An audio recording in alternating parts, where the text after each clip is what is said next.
Hello children, the present video is on the last part of Geography chapter 7, that is Major Agricultural Crops and Development Case Studies, in which we are going to specifically focus upon the system of farming or agriculture in USA.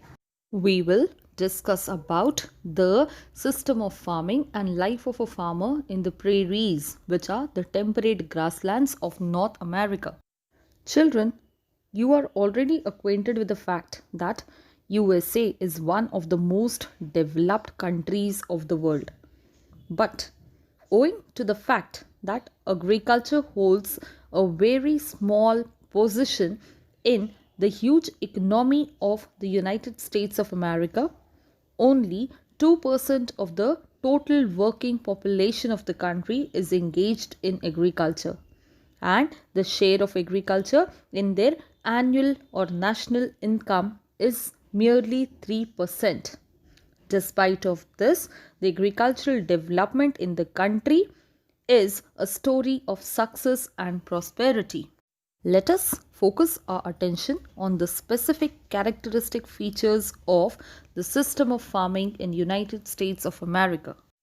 The temperate grasslands in North America, known as prairies, experience warm summers and very cold winters with moderate annual rainfall.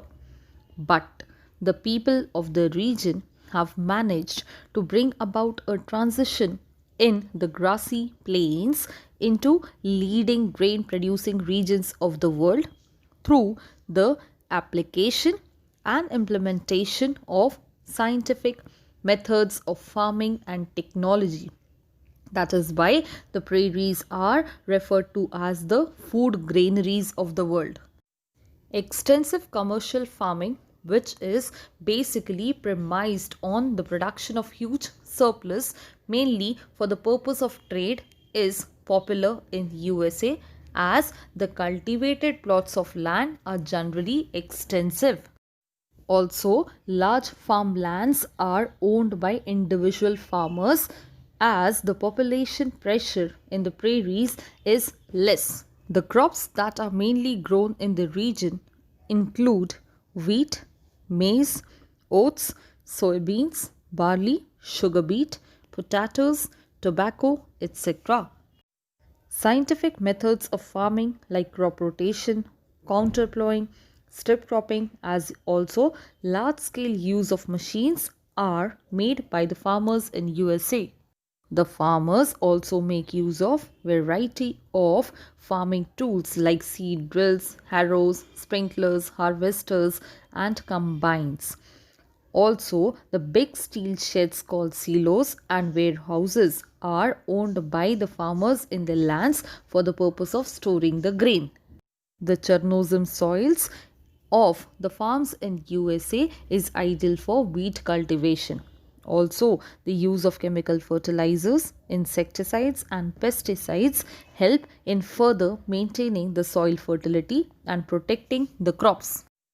Children, the superhighways and trans-Pacific railways provide good proximity to the marketing centers in big cities.